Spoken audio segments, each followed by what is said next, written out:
Dito hindi ko talaga maiwasan na umiyak. Grabe ang message niya, anak, nakakaiyak talaga.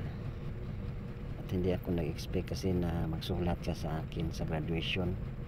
Kala ko wala siyang ibibigay, na surprise talaga ako dito. I love you, nak.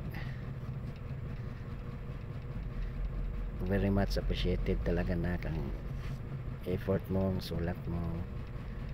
Thank you sa message, nak. Thank you sa love, thank you sa pag-ubi mo sa mga utos ko. Salamat sa patuloy mong pagsunod sa akin talaga. Hindi ko to makalimutan, anak, itong pangyayari na ito. Maraming salamat, anak. Salamat talaga sa mga sulat na nakalaan dito, na nasulat mo.